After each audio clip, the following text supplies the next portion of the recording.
Jesus tells this story in Luke 18, verse 10 and following. 2 men went up to the temple to pray, one a Pharisee, the other a tax collector. The Pharisee, standing by himself, prayed thus, God, I thank you that I am not like these other men, extortioners, unjust, adulterers, even like this tax collector. I fast twice a week. I give tithes of all that I get. But the tax collector stood far off and would not even raise his eyes to heaven, but beat his breast, saying, God, be merciful to me, a sinner. Jesus says this man went down to his house justified rather than the other. For whoever exalts himself will be humbled, and whoever humbles himself will be exalted.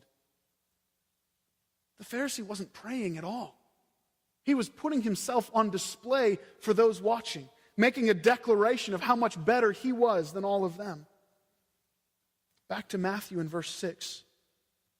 Jesus says, but when you pray, go into your room and shut the door and pray to your Father who's in secret, and your Father who sees in secret will reward you.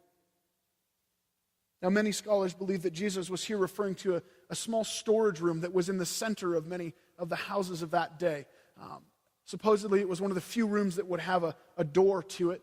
It would also be without windows and would rarely be disturbed. And so it really would be a secret place for prayer. So, is Jesus forbidding public prayer? Have we disobeyed this morning and numerous times what Jesus has called us to do? I don't think so. Jesus prays often with his disciples. He prays in front of the 5,000 before he feeds them. He's about to teach them the Lord's Prayer, and if you notice, it's almost all communal language, not individual.